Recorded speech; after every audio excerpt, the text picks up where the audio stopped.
protecting and promoting human rights in Nigeria. We have four guests. Okay, I see over there. Thank you. Dr. Gloria Puldu from Leah Foundation, President, Barrister Kububawa from Nigerian Bar Association, also human rights lawyer, and then Stephen Enada from International Committee on Nigeria, and then Hulda Fami from Jubilee Campaign will also be presenting. So let's start with Barrister, if you're ready, sir. We'll let you begin because I know you have to run out. So let me just introduce Barrister Kububawa. He's a lawyer, human rights advocate. He defended and helped to represent Dr. Obadiah Melafia during his proceedings, and he's currently also helping with imprisoned Luka Biniat, a journalist in Kaduna that's been imprisoned for the charge is cyber stalking. I'll share a little bit on that, but just in general, he's also worked with many other cases to fight for human rights and religious freedom in Nigeria. So without further ado, sir, go ahead and please. You're on mute.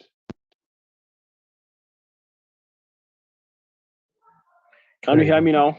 Yes, sir. All right. First, I'm so glad to be here. And also, I appreciate your good thoughts and this innovation that we need to talk about this. Hi, Mr. Steve and Dr. Gloria. It's good to have you on the same platform. There's one aspect of me that I hardly say, and I think it's important for me to say that. We have an NGO that we call Defenders of Freedom Initiative International. I'm the executive director. Mostly I've been known as the chairman NBA, Jos Plateau. But on that platform, we have done a lot of human rights cases. Now, let me not bother you on that. Straight to the point. We're talking about promoting and protecting. I don't know whether Anne is here, Anne Buwalda from Jubilee Campaign. Our colleague Hulda is here. Okay, she's here too? Yep. All right, great. It's a privilege to have her. Unfortunately, I couldn't attend, but she sends her greetings. Okay. The reason why I asked of her, we had a program in 2018 at the UN concerning child marriage in Nigeria. So we ran that program in conjunction with Silver Jubilee Campaign with Stephanos Foundation. So I'm glad to have you around. Well, let me say this. Let me start by making one or two interventions. One, our country, Nigeria, we are currently in a very terrible situation when we're talking about human rights. Chapter 4 of our Constitution it's clear on the issue that relates to human rights. And that section from 33 to 45 elaborately states these are inalienable rights that every Nigerian can enjoy. And it's not only that it's a constitution, it is a lot of international protocol or instruments had made that very clear. And we are signatory to all those conventions, those protocols, those covenants. But the problem we have right now, I must be very frank and I make bold to say without fear or equivocation that we never had it tough since we came back or we resumed the democratic dispensation, that things are not going the way they should be, and are getting burned, are getting deteriorated by the day. On this particular administration, Buhari's administration, has been worst and terrible. In fact, it's like we are in those military days. One of the things that I keep telling most of the leaders, those in power, is the fact that we're talking about human rights. The first thing they always say, and for me, it has become just like a cliche, or they just say it without minding the imports and also what it means when you say the primary responsibility of government is to protect lives and property. And when we have issues like this, government officials, those in power, will make bold to say that they are on top of the situation. First, Section 33 of the Constitution talked about the right to life. And we've looked at right to life, particularly in Nigeria today, even though you have a right to life, but it's not as easy as we might look at it, or we think that it's just it exists on paper. The question is that if I have a right to life, then in conjunction or in community reading of Section 1314 of the Constitution, then it's the responsibility of government to provide adequate security for me to be alive. But today, as I speak to you, it's not the situation in Nigeria. Dr. Gloria will attest to that fact. I just drove in from Abuja back to Jos. As I was driving back, I'm just so vigilant, and when I see something by the right, by the side of the road, either from the left or from the right, I'm so vigilant to see what is it. I need to be careful. I need to be my senses are quite at alert to see probably they are kidnappers or they are bandits, and that is the life that we live in Nigeria. You are in your own house, you are there, but you are not protected. You can't sleep with your two eyes closed because you don't know what is going to happen to you. And that is the situation that we are now. This government, they don't really bother. They don't care. And we've seen, because of the culture of impunity and corruption that is so endemic in Nigeria, that things are not going. A lot of monies have been spent on security, but yet we don't see result in commensurate with the resources that we put in when it comes to issue of security. We're talking about issue of Boko Haram, issue of insurgency, terrorism. And I was talking just last week with a retired Air Vice Marshal. I was talking about, and what I've learned and I've come to understand, and my conclusion is that there are some people that they don't really like and don't want this war to end, because to them, it's a source of livelihood in a very illegal and unlawful manner. So when we're talking about the position of human rights in Nigeria, the truth of the matter is that we have gone down and quite terrible. Instead of us to increase, there should be an increase and improvement. Where we are going down is declining, because every day things are getting deteriorated. I was coming from Abuja, just to give you a typical scenario example. I was coming back from Abuja this afternoon. I used a commercial vehicle, and there were two boys in the vehicle, and just their hairstyle. The military at a point stopped the vehicle. We stopped. The next thing, he asked these two boys to step out of the car. And as they moved up, the next thing, he instructed them that they should sit down on the floor. They sat on the floor, just by the roadside. They sat on the ground. And the next thing, he carried a scissors that he wants to cut their hair because he's not happy with their hairstyle. And I was like getting agitated, and I wanted to go and confront him. Some people were asking me to be careful, because most of these people that they handle arms, they're under the influence of drugs. You never can understand or tell what they're going to do the next minute. But just to tell you the level that the Nigerian situation has degenerated. Military, they are on checkpoints, and they're there to look at the criminals or miscreants or those people that are doing illegal activities.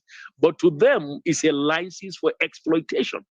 These are issues that we talk about human rights violation. Are we talking about human rights, police brutality? Before I left last week, I had reports as a chairman of the bar, where people have been molested, have been abused, they have been dehumanized, because police, when you talk about this, the first in torture is there, they deny it. These things are going on day in, day out, every day. Now, the situation I want to link to that of Luka Biniat, that right now he's been in incarceration for 34, 35 days. I was in Kaduna last week, and I was just 2 weeks ago, and I was there last week.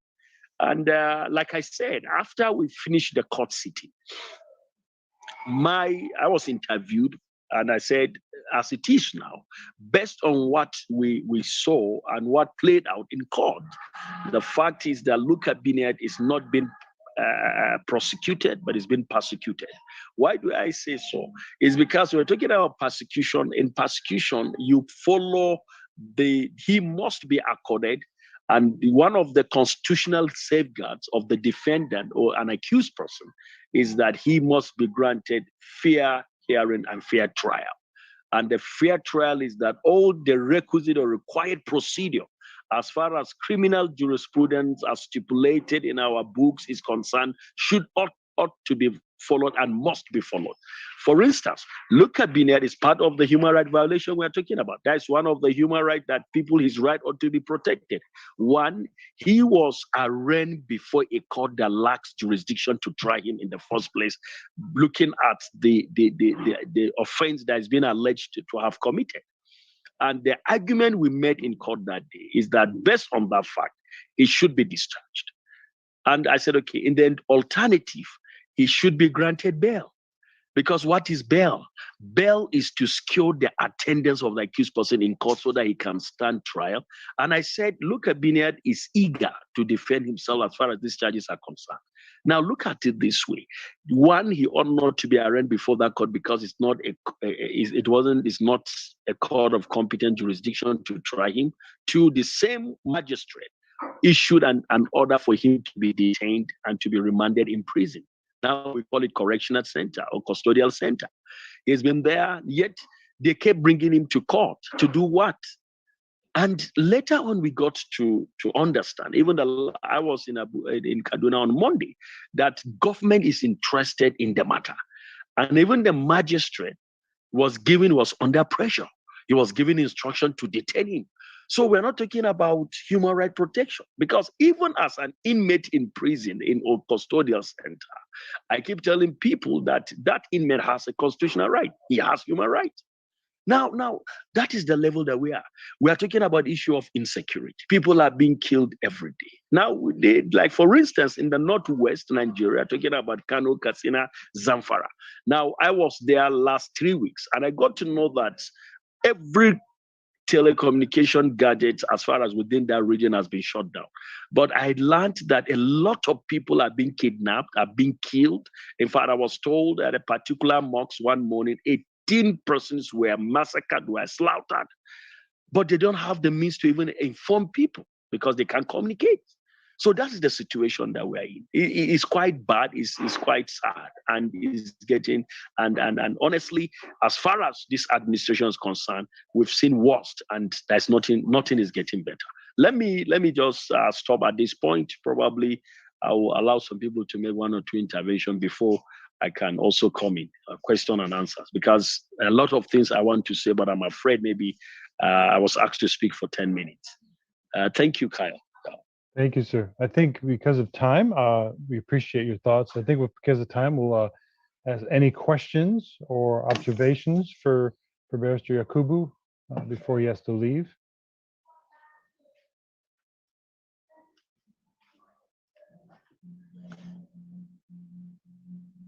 If not, we'll let it remain, and if anything is coming up later, we'll direct it to you, sir. So we appreciate you, the work you're doing, and your time for today as well. So we'll continue to discuss, continue to be involved, and again, God bless. Thank wait, you. there's a question. Sorry, just as you're leaving, I'm kicking you out. Has there been any investigations by the Nigerian government? Well, normally the economic fund. Sorry, specifically. Sorry. Yeah, actually, in most cases, when these human rights violations have been reported, we lodge complaints. And in most cases, they will tell you that they're going to investigate, except you are persistent. For instance, lawyers, we have instances whereby our colleagues their rights have been violated.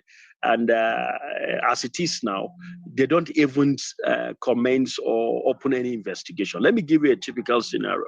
One of our colleagues in Benue State, who happened to be the chairman of the Nigerian bar in that state.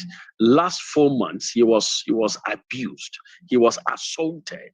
And at the next meeting of the highest decision making of the Nigerian bar, we took a step to say, okay, what we're going to do, we're going to write a complaint to the EFCC, because it was an EFCC official, that is Economic and Financial Crimes Commission, as we call it in Nigeria, that alleged that committed that offense or assaulted our colleague. We wrote the petition, and the chairman at a point said he's going to investigate. And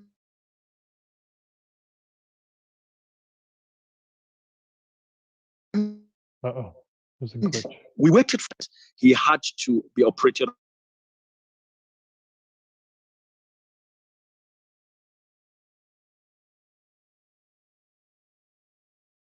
Sorry.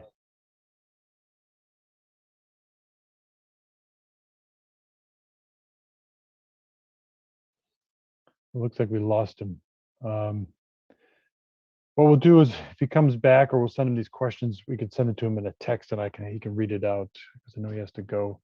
Yeah, Faith also has a question, so we'll get these questions to him, and then we'll look for an answer back, and then we'll share it out on email as well if we don't get a result back. Apologies for that. Thank you, Barrister, for your presentation. I think this was a informative insight into the human rights, the legal aspect of it. So I think it's a matter of getting these things in a place where people can understand them and know that these things are happening, and they're not being resolved in the court, even though that's where we want to push things. So, all right, so let's move on to Jubilee Campaign. I think, Hulda, you're presenting. Is that right? Oh, sorry, I got to unmute you. There you go. Sorry about that. Thank you. Yeah, that's right.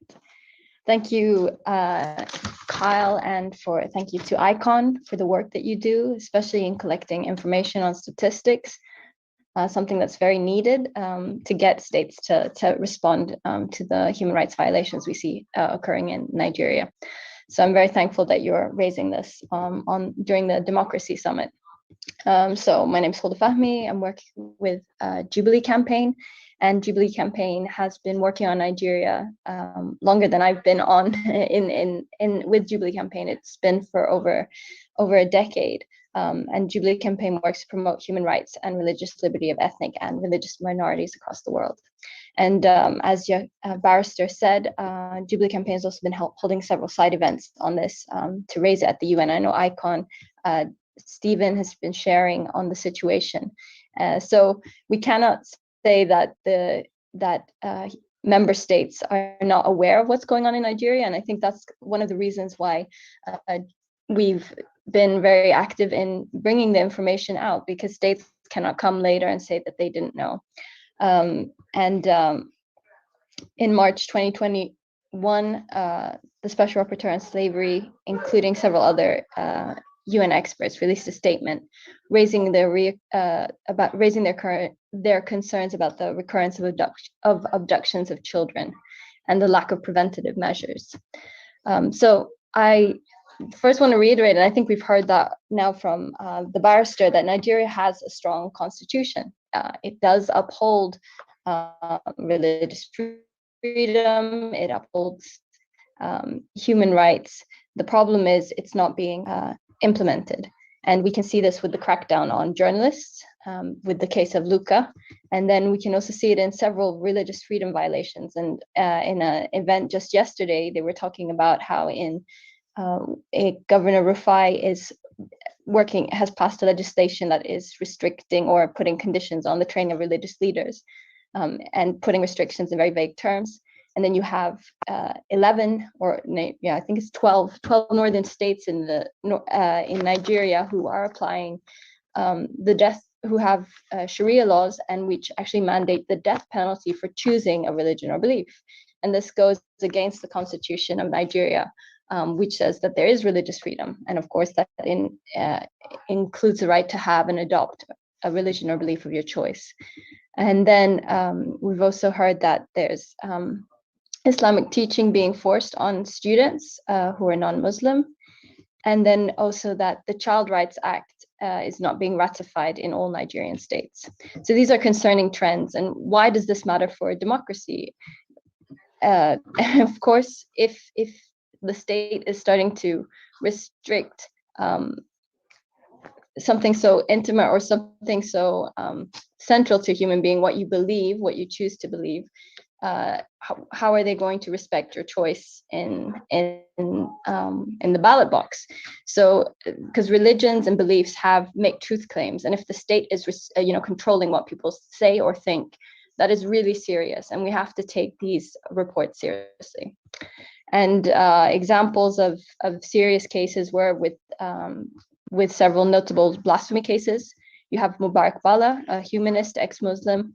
Kano State arrested him and have been holding him in prison for over 500 days, despite a federal court order. And so here you have this dichotomy, like you have a law that protects, the federal law protects individuals and their right to religion or belief, but you have states like Kano State who is disregarding this. And despite a federal court order from December 2020, they're continuing to hold him in prison. So, and nothing has happened since December. He's still in prison, and now we're in December 2021, and the court order has gone out and he's still in prison. So there's really an issue with implementation, and that states can just disregard the Constitution without any repercussions, or without being told or reprimanded for not implementing the Constitution. And I have not actually heard any statements being released. And I think our Nigerian friends will be able to correct, if there have been any statements by the Nigerian government on these topics. And then you also have the death penalty that was handed down to the singer Yahya Aminu Sharif.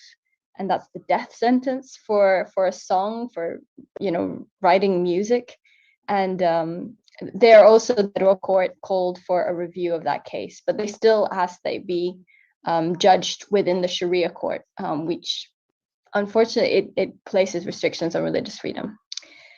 And then another concerning thing with that is, apart from the religious freedom aspect, is education, which is also central to a democracy, is that people have access to education to make informed decisions. And UNICEF, thankfully, has been flagging the situation, and they released a statement and a report in September. And the case is that over at least 1 million Nigerian students are missing school. They don't have access to school because of the insecurity. And there have been, and ICON can give updated statistics, but at the time there had been over 20 attacks on schools, and 1,436 children have been abducted by Boko Haram, Fulani militants, and so-called bandits, and resulting in the death of 16 children. And this, and more than 200 children are still missing. And then we have, Leah, Dr. Gloria will explain more about that situation with Leah Sharibu. So these are concerning numbers, but we haven't heard anything really. The UN special procedures have been raising these concerns, but I still have not seen any states really bring this up to Nigeria and really put pressure on Nigeria about these cases. And then we also have what Barrister mentioned, is also the killings that are occurring in the Middle Belt and the Northeast. And even we have a report that was released in October by Monash University, Killing in the Name of God. And they agree that, the issue we have the conflict between the Fulani and, or what they could say the Fulani herdsmen conflict. But what people are not saying is that it is incredibly one-sided. And this is what the report says. It says, while the conflict between herdsmen and farmers appears to be, they say, is overwhelmingly one-sided, and there have been reports of revenge killings, they mentioned, by Christians. But what this report says is that it is one-sided, and this is what very few people have been wanting to deal with. They call it a conflict. You can't call it the farmer herdsman narrative doesn't work when it's attacking one group or one group of people. And I know because, and Faith can add on the call, I'm from Sudan, Sudan, and you have in Darfur, there was also the farmer-herder conflict. And these are like old, there have been conflicts between farmers and herders in the past. But what you see is radical groups, Islamists, use these like old conflicts and provide weapons, because I know Stephen has mentioned, we've heard, these people are being given sophisticated weapons and are carrying out mass killings. So you can't talk about a conflict when it's when people are being killed and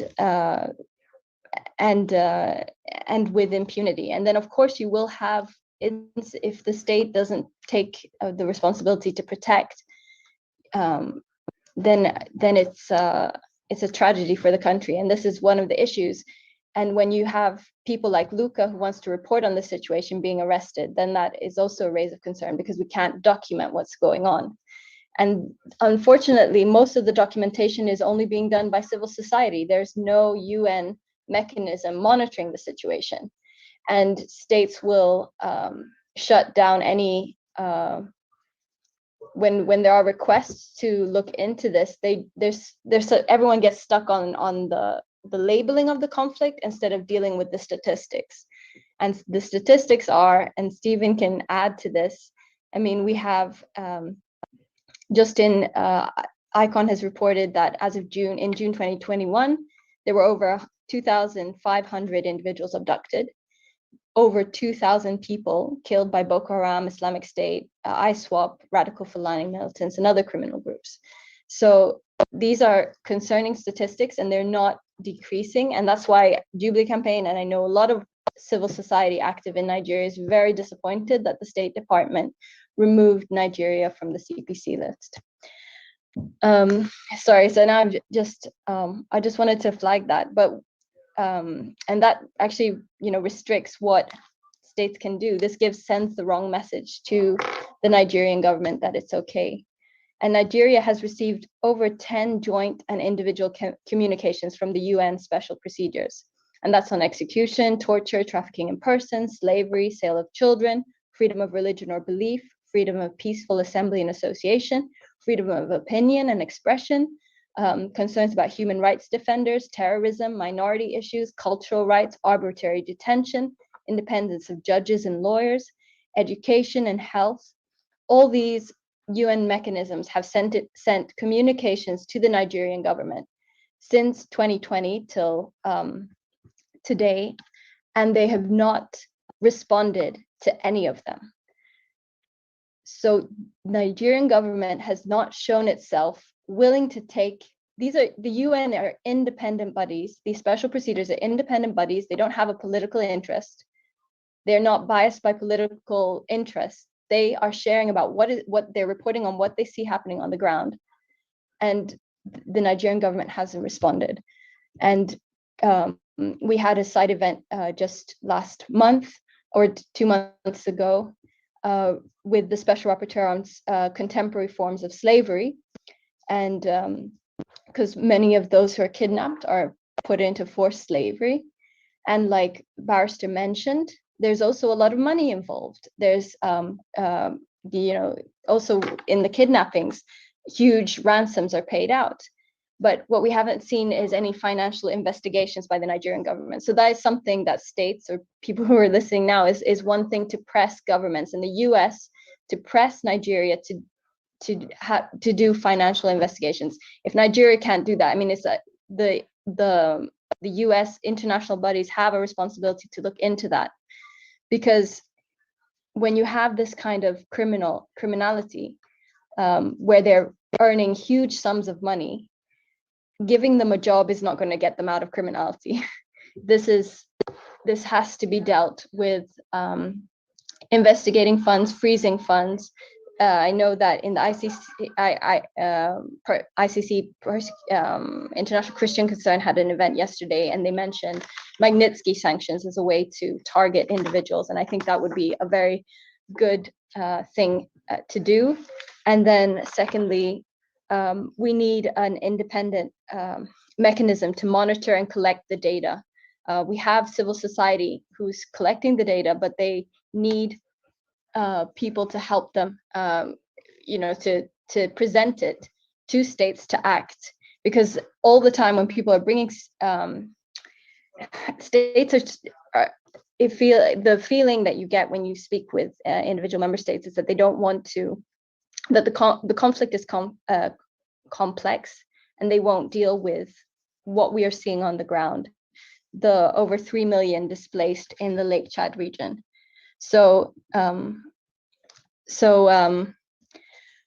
we need the US, we need member states in the UN to listen to their UN special procedures, to their reports that they've been submitting since 2014, long time past.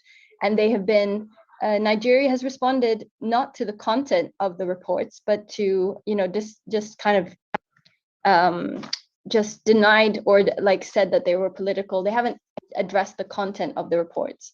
And that's why we need member states and we need countries to support the UN special procedures and to call for an independent investigative mechanism to collect data and to address these violations, because they're important for the democracy of Nigeria, for Nigeria to, for the constitution to be upheld.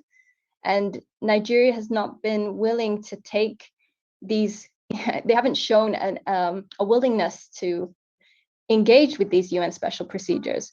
So that's why it's very difficult for me to understand why they would remove them from the CPC if they haven't even been willing to take these recommendations to account and work on protecting the rights of its own citizens.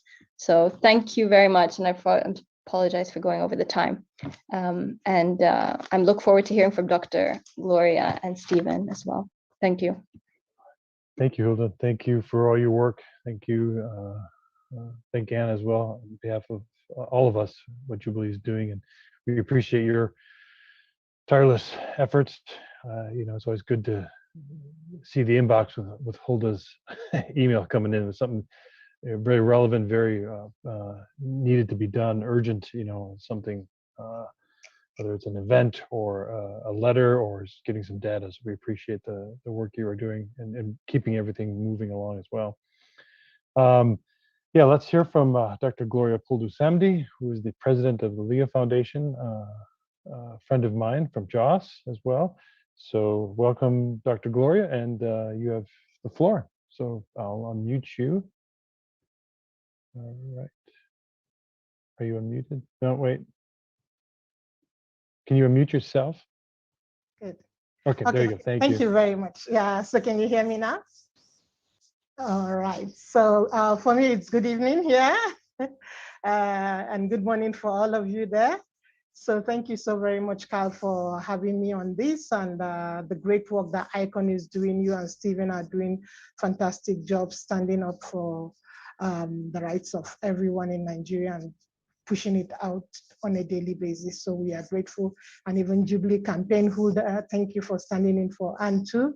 We are grateful for the work you are doing, all in support of those of us who are on ground in Nigeria. And I also appreciate our barrister here. He's up and moving everywhere, struggling and really speaking on behalf of those whose rights are being denied. So thank you for the good job. And it's a pleasure to be here to speak on very difficult issues. And I'm glad that we have already painted the issues, and every day we keep speaking about it. We will not get tired. For us in Nigeria, we know that the United States of America is an ally of Nigeria. And the fact that they are gathering to speak for at a summit on democracy, it is very important that we let them know.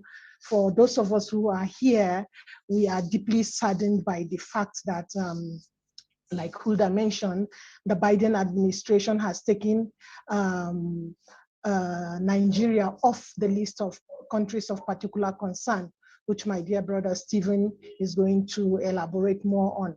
But it is a very sad situation because we don't know the basis for which they have done that, when all the human rights are still being violated, especially religious freedom. And for me, who I always stand to speak about women and for children, I will always say that we still have our girls out there sorry, this is Nigeria, so my light has gone off. You can see that it's dark, but I hope you can hear my voice and then see a bit before I get the light back. Well, still speaking about the rights of Nigerians, women and girls, we still have our girls and women that their rights are being violated. You know, it's so very funny to just see the world turning a blind eye to what is happening to the situation of Nigeria, to the fact that even, you know, international communities, despite the outcry and all the discussions and the plea and the pressure and the pushing that we always do, that things are happening in Nigeria that are violations of human rights.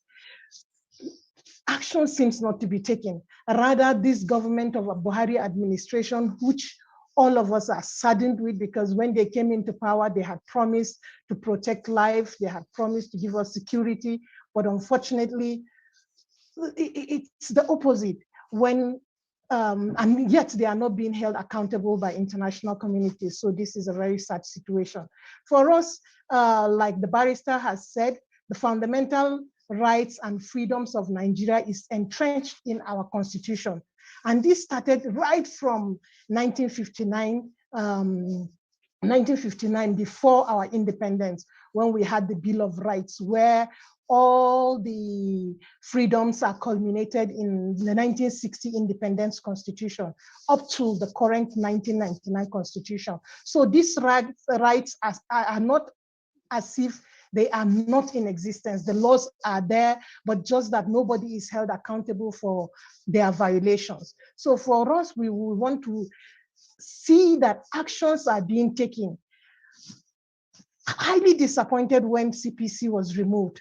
And it has made me to feel like, well, if the strongest ally, like the United States of America, will turn a blind eye to exactly, you know, the violations of rights, and they are the strongest democracy in Nigeria, then I don't know which other country we will turn to again.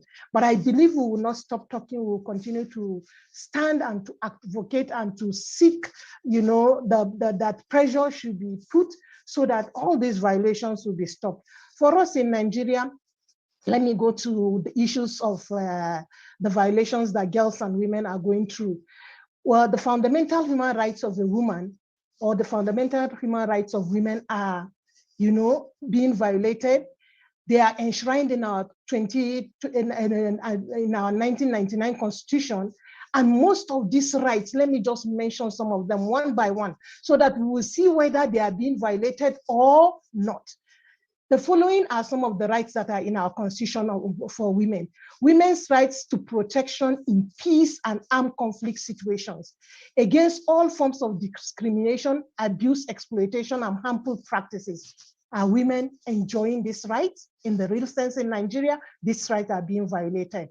Because in conflicts, women are paying the greatest prices. Their children are being killed, pregnant women are being slit open, and their children are being killed. In fact, an example is on Monday this week, about 23 passengers from Sokoto State, including women and children, were burnt down by bandits, Fulani headsmen, you know, militia, who stopped their vehicle and burned them. A pregnant woman that was inside was brought out, and she was slit open and her child was slaughtered. Yesterday it was on the news because of the communication gap that was created. So we got the news yesterday on television. So these are some of the rights that are being violated. Another right that women are supposed to enjoy is human rights in public and political life and decision making. Very few women. If you look at the percentage of, we have just 3% of our women in our legislative positions, in our national legislative positions in Nigeria, just 3%. Rwanda has about 69% of women in their legislative arms, which is a very small country compared to Nigeria. And Nigeria claims to be, you know, the country that is the giant of Africa. Yet women are not involved in political life and decision making. And we will keep fighting, we will keep talking, we will keep advocating until we get our affirmations right. What about women's social, economic, and cultural rights? All these are being violated. Women's right to equality before the law, access to justice, safety, and security. All these are violated. Women's right to equality in marriage and family relations.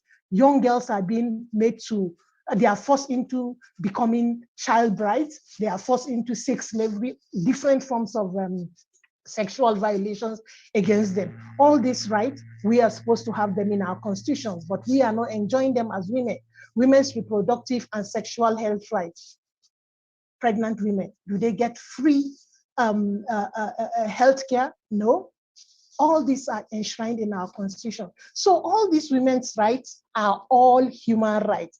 And for emphasis, let me just focus on the right to live free from violence and discrimination, which is one very important thing that women are paying a great price for. The young girls are denied education, so it's violent against them. The young girls are enslaved, they are taken into slavery. Using the case of Leah, a 14-year-old girl who is still in captivity. Now she's 18, about 4 years, almost 4 years in captivity, with 2 children, according to the rumors that we are hearing. Denied her complete right as a woman or as a girl to education, and then denied also the right to have her freedom of religious choices. Why is she in captivity? Because she refused to deny to denounce Jesus Christ. She refused to, recite the Kalma Shahada that Boko Haram has said she should do if she wants to be free. So all these rights and violations women are going through, the discrimination women are going through. When you are a woman, do you get the same jobs? Do you get the same mental rights? Do you get the same legal justices that you like? Do you get? No. And then a lot of kidnappings going on. All these are violence against women, apart from raping, apart from incest, apart from enslavement, apart from so many different child acts, violent acts that are being caused against women. All these are rights that are being violated. And this is fundamental human rights of women that are being violated. Even our children, do they have a peaceful environment, security?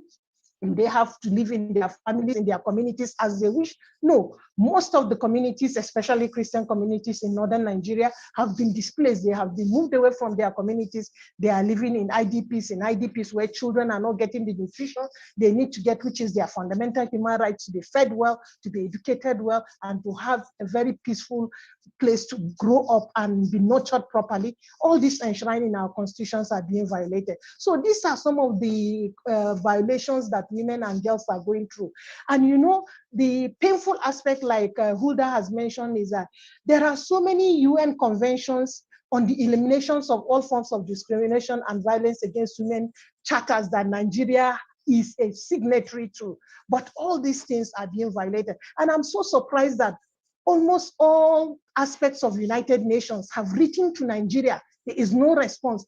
Why are they not held accountable? Why is even the UN not screaming against even not screaming, but not asking, you know, the Nigerian government to be responsible and also to secure its citizens, and also to ask other international communities like United States to ask them, why do you have to delist Nigeria from these roles when actually, instead of decrease in the atrocities that are being committed by this government, they are on an increase on a daily basis. We have, I don't even want to mention the statistics of children that are on a daily basis being kidnapped and abducted from their school. The number of children that are completely not willing to return back to school. There are so many. UNICEF has some statistics that they are putting out there, but not on a daily basis. They need to put them on a daily basis so that the entire world will be able to see, and not just throwing them out there, but hold Nigeria, who is a signatory to all these charters, to all these rights of children and women and girls and every human being accountable, so that all this violence, all this torture, all this cruel, inhuman, degrading treatment and of human beings can, you know, be stopped. So for me, I would just want to plead that Nigeria has national gender policy.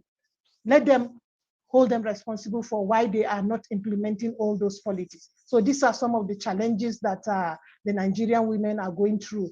For us, I would just want to plead with the international community please hold the Nigerian government accountable. And let me just stop there. If there are any other questions, I will be able to ask. I have overshot with 2 minutes, so thank you very much. I'm sorry about that. No, thank you. Thank you, Dr. Gloria. I apologize to Hulda and Gloria for this, but we'll take questions and comments after the last speaker. So Stephen will speak, and then we'll take any questions or comments. So feel free to get your comments or questions ready. If you want to type them in the chat, or if you want to raise your hand. For those watching on YouTube or Facebook, you can put them in the comment section, and we'll see them as well. So we'll hear from Stephen. Thank you, Dr. Gloria, for the presentation. And thank you, Hulda, as well. And so the last speaker will be Stephen, and then we'll break for we'll have time for questions and comments. So Stephen Enada is the Executive President for International Committee on Nigeria. Thank you, Stephen, and go ahead.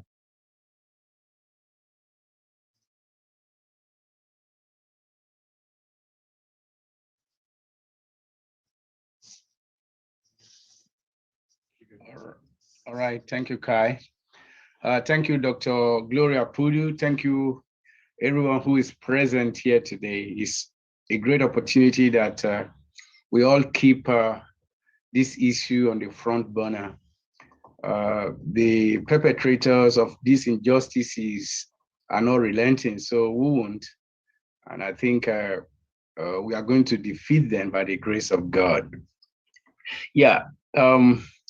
When we talk about Nigeria being designated as a country of particular concern, thank God that Faith McDonough and some people who and all the rest are here in this Zoom call, how we suffered to push that these egregious killings and social hostilities experienced by Christians and minority groups in Nigeria should be addressed by US state government. And this became expedient, and we were able to get that designation last year.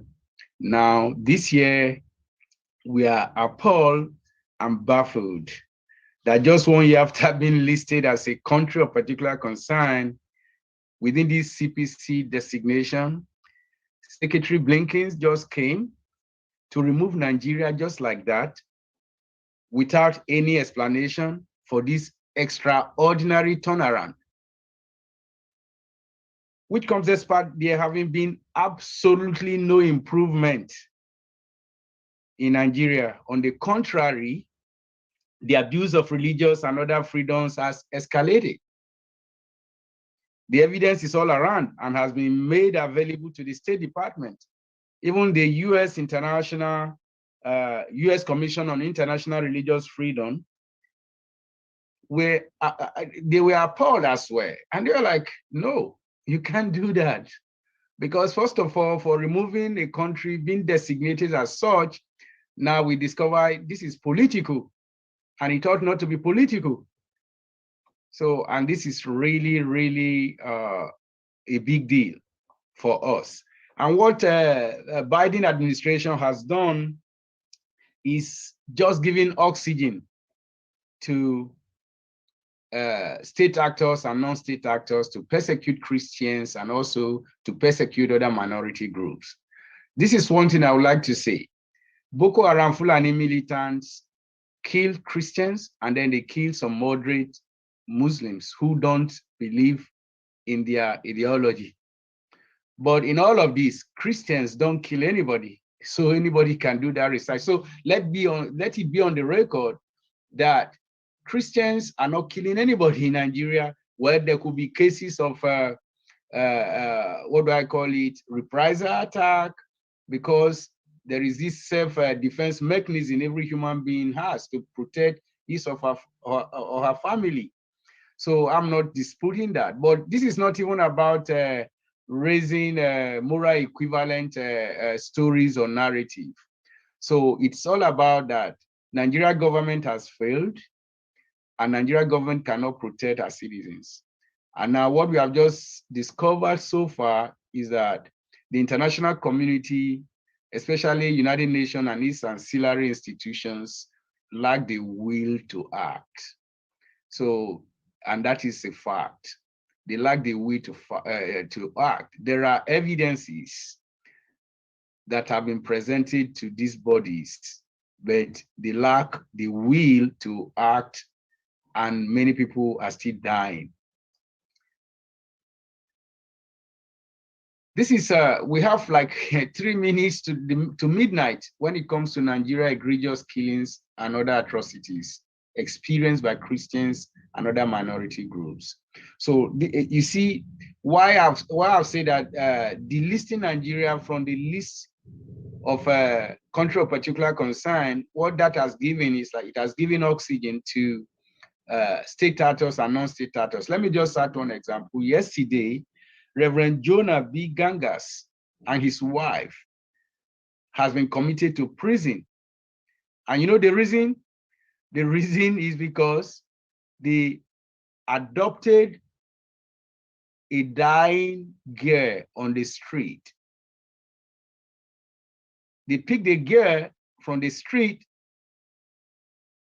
took care of her, made sure he has a place to sleep, food to eat, and this girl from trauma recovering.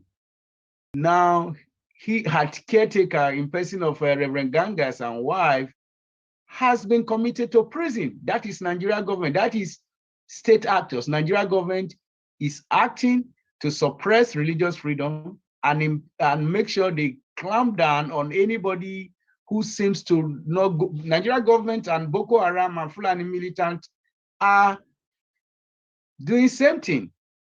One, by suppressing religious freedom, and when necessary, by using state instruments to make sure they oppress and suppress those who speak against or those who would like to do what is right. And now, Biden administration is saying Nigeria government should be off the list of country of particular concern when social hostility is being experienced. That is one. Then now, when we are now talking about state actors, and when I say state actors, it's just Nigeria government, Buhari administration. Now, this is what has been happening. By our constitution, like Barrister Bawa has said, we're supposed to be a secular democracy. So religious ideology is zero when it comes to Nigeria democracy, even though we have a 1999 constitution that people are still saying should be amended, which I believe it should. But within that constitution, Nigeria right is protected. So religious law is non-existent by that constitution. But this is what has happened. Many people will not want to, when people ask what is the reason why, if Secretary Blinken says there are entities of particular concern like Fulani militant, Boko Haram, ISWAP operating in Nigeria, then the question people will be asking is that, okay, maybe there are no state actors or government overbearing influence to perpetrate other religious persecution, suppression, and also promoting social hostility. It is true, Nigeria government is involved. Nigeria government has been indicted. And let me give us some reasons. I don't want to repeat what other people have said here, but the question is that if anybody is asking where are evidences, then the person is also joining United Nations, United States, and international community not to act, and why people die. So now in Zamfara State, in the last 1 year,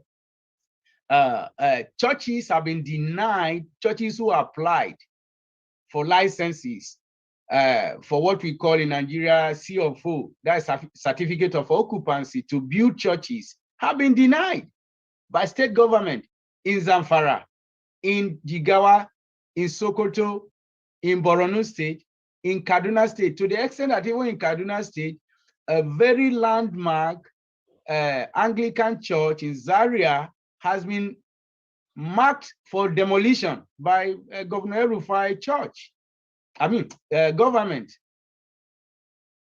So now when people are asking where is religious suppression, social hostility that actually constitute those things that will make Nigeria to be designated as country of particular concern, these are evidences I'm giving you, and these are verifiable facts. So If we see CPC designation as a tool for human rights accountability in Nigeria, U.S. State Department, Biden administration should quickly redesignate Nigeria as such. I don't have much to say, rather than for us to keep on pushing, keep on engaging. Faith McDonough is here. You understand when Boko Haram was being pushed back that they are not what do I call it, foreign terrorist organization. But you remember during President Obama administration, push and push. Thank God that in 2013, Secretary of State Kerry acceded to our request. And that is what I think should happen in this case. We need to keep on pushing and keep on mobilizing, coordinating our effort internationally to making sure Nigeria is redesignated, not just redesignating Nigeria as country of particular concern, but also we want to invoke international community, especially US and UN, to invoke those conditions that come with it. You see, sometimes, yes, it has been designated before, but the instruments that will bring Nigeria government to the round table to discuss and to ask for help, how this thing can be stopped, and also for perpetrators, state and non-state actors, for them to be prosecuted. Because in all of our effort, if there are no sanctions, if we don't invoke those CPC conditions, if we don't make sure all those sanctions are imposed on Nigeria government, our activities might be all talk and do nothing. So I think we begin to look, Nigeria government should be held accountable for these egregious atrocities committed against our people. Nigeria government lacks everything in the global community to even speak. They should be ashamed of themselves. But it's incumbent upon us who are occupying civil society space to keep on engaging and to keep on asking. And we should ask effectively, not just asking that it should be redesignated as a country of particular concern, but also we should begin to ask other instruments to be activated, like a Global Magnitsky Act. We want governor like El-Rufai and some state actors to deny access to the Western countries because of their violating human rights of their people.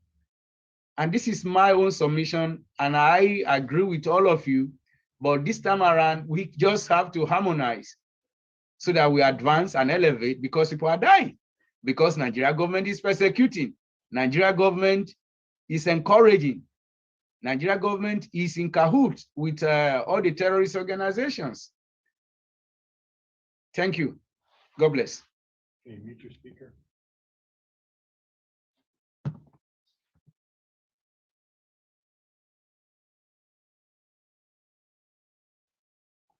Thank you, Stephen.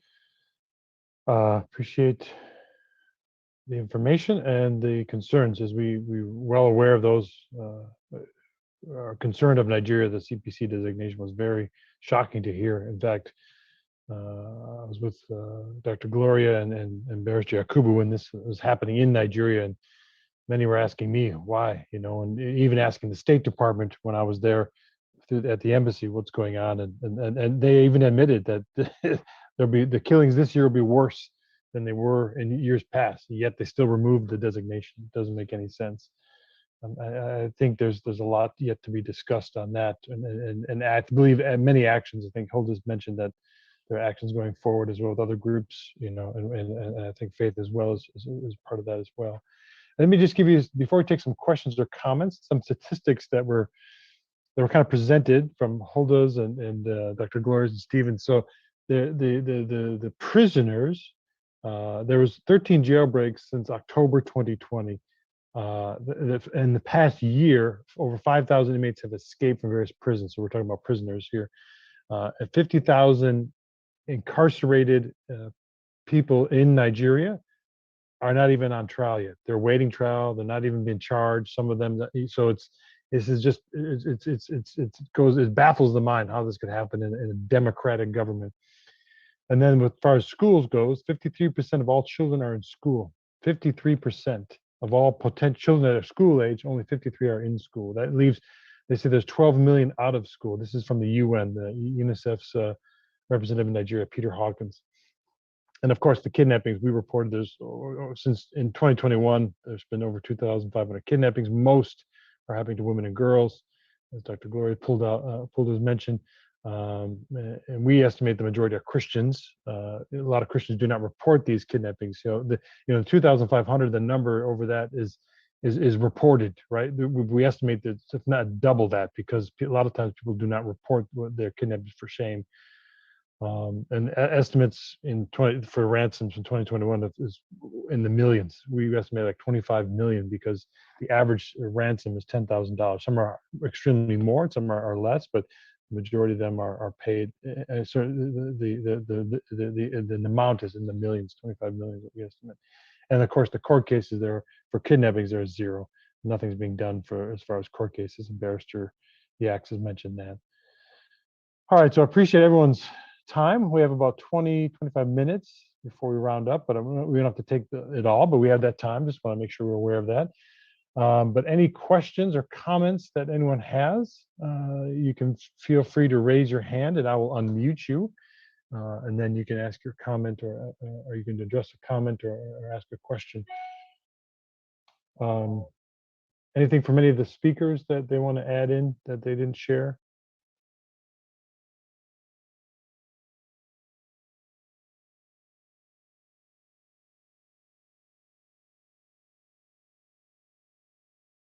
Usually these Nigeria groups, we have debates for another hour, so I'm surprised.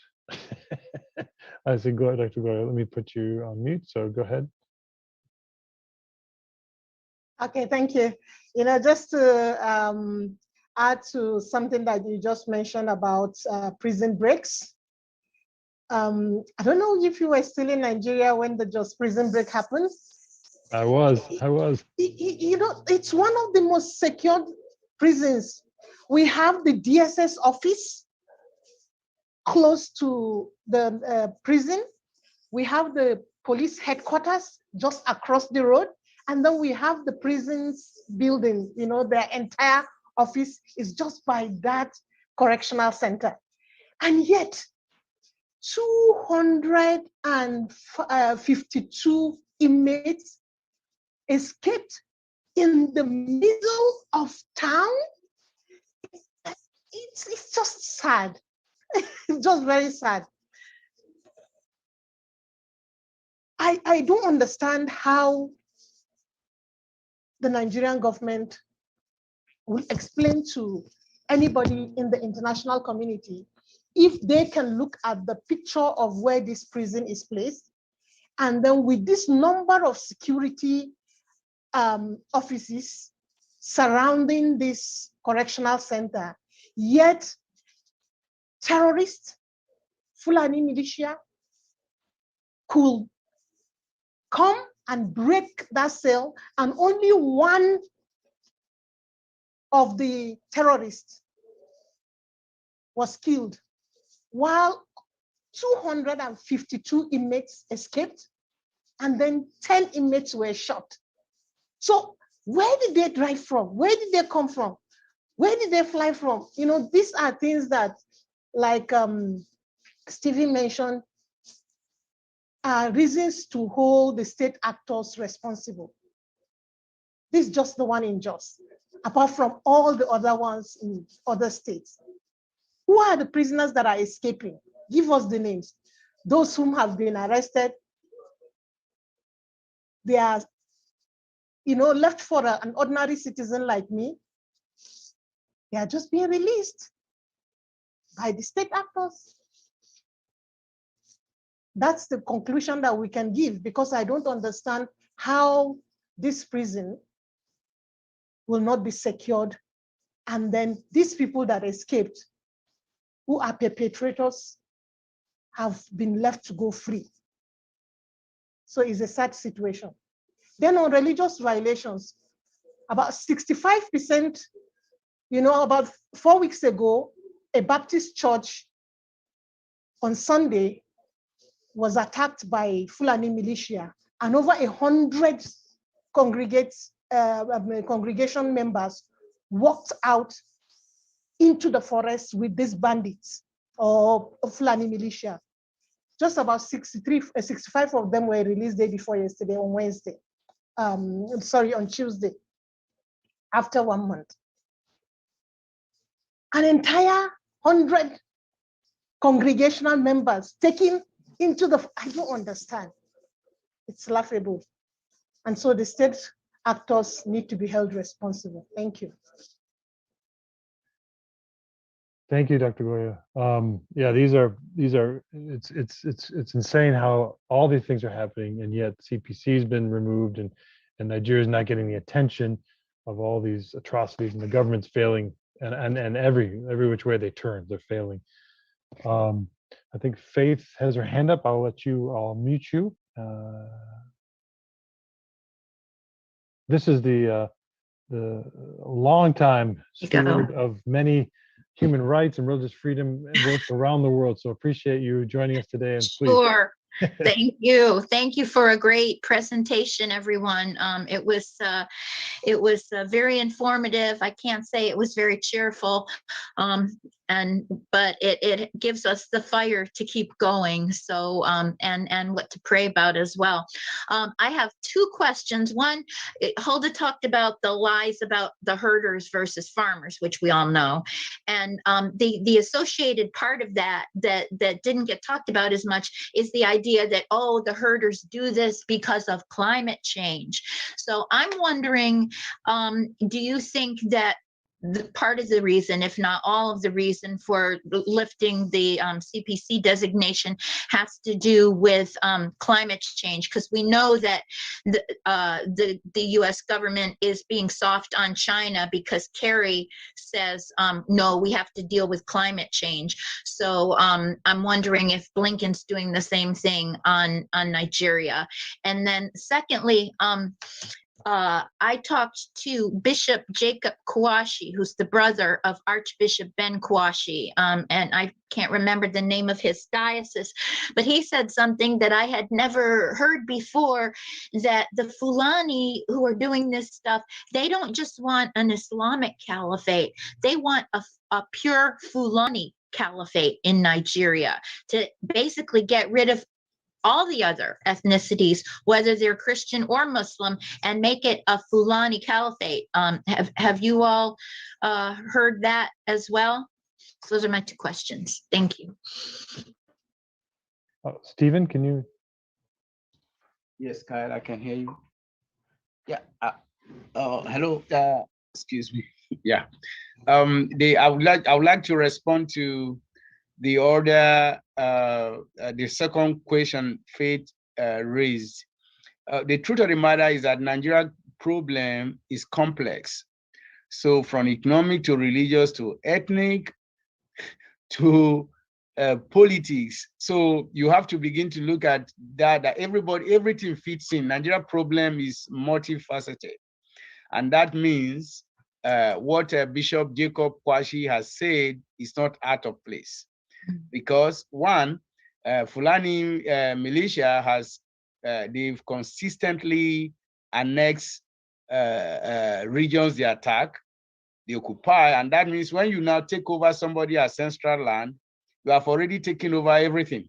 Because you sack the village, what you have just done is that you have taken over their economy, their heritage, their culture, you've destroyed their culture, destroyed their source of livelihood. You've destroyed clinic, you've destroyed schools. So everything about Western civilization is destroyed. Everything that gives human being such dignity has been taken away. So Bishop Jacob Kwashi is correct with that, because the ideology reinforces themselves when it comes to Islamic caliphate ideology, to Fulani despotic rulership, that they are the owner. The truth of the matter is that they think maybe God has given them with their cattle to occupy the entire world, and it is theirs. So even if cattle is raised anywhere, it belongs to them. And so that is correct in the sense that when they occupy everywhere, they destroy everything about that community. And that is suggestive to that fact that they take over everything. So it's all about themselves. Thank you.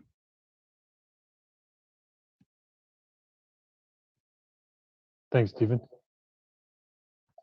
There's two questions that we had online. I'll direct the first one to Dr. Gloria. Hulda asked, in regards to the 47% children not being able to go to school, what can be done? And then a lot of money is going into security, but with little or no results. Where should these funds go? And what can be done to secure the education safely for Nigeria's children? And what will make the government of Nigeria willing to protect? That's a loaded question. That's a lot. That's great. That's a good question. Thanks, Hulda. Gloria, can you address some of those?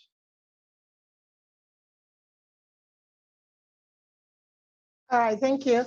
Concerning education, I think, which is a very, very major human right of a child, everybody is supposed to have at least the basic education that the United Nations has declared, universal basic education for all people in the world.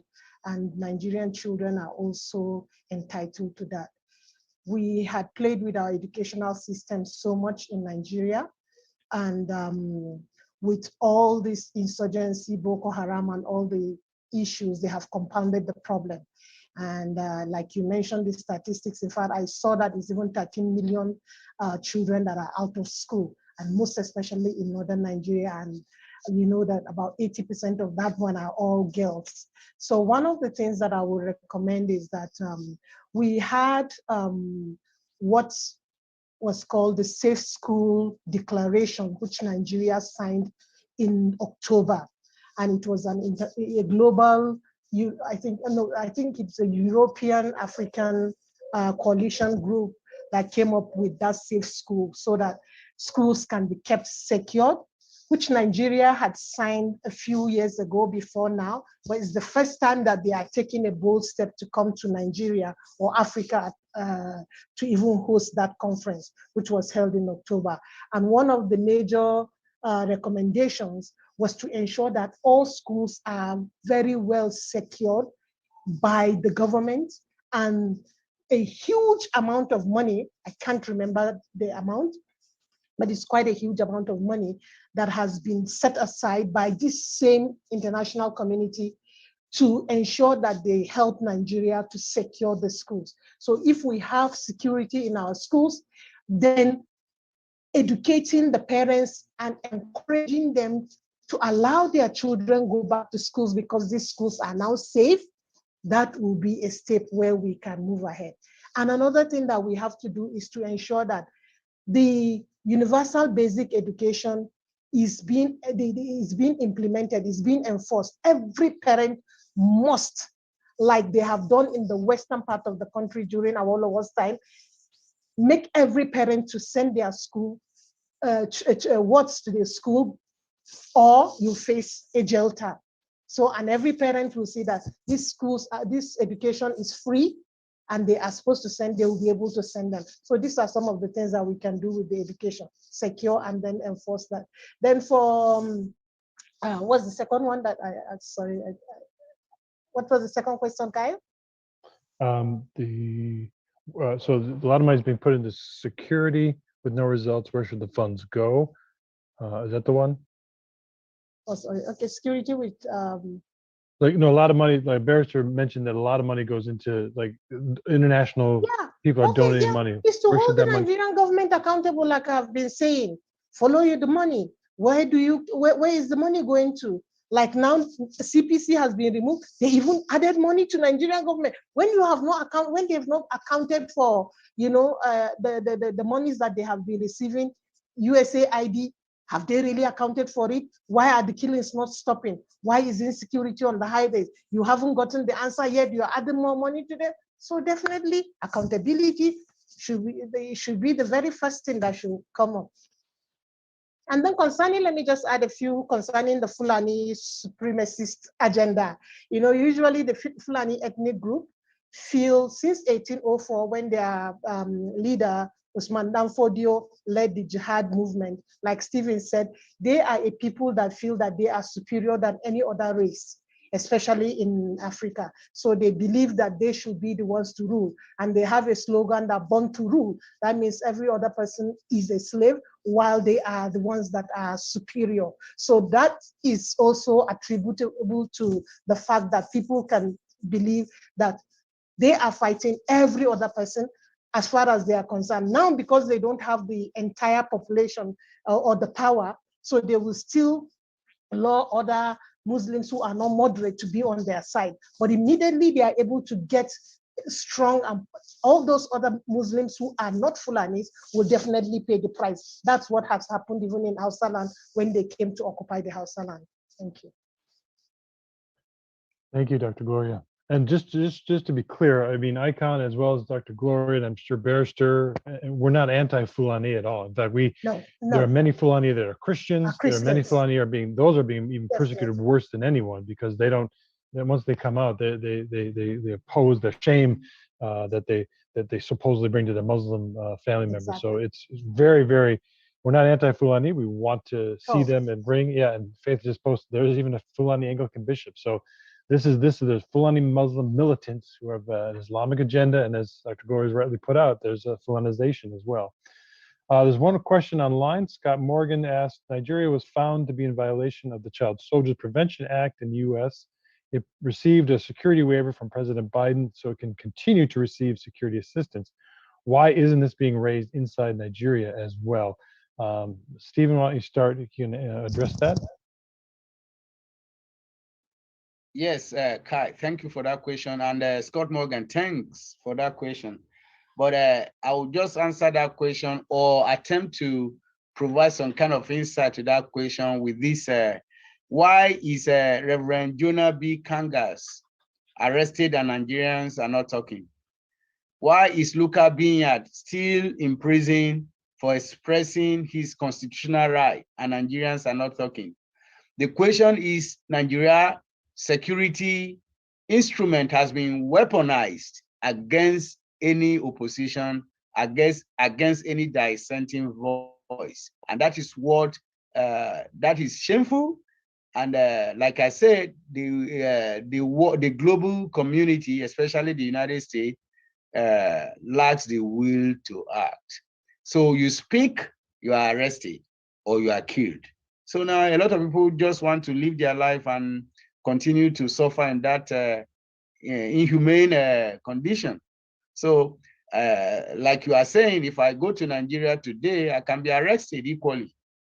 So like any other person. So that is just the truth. Thank you.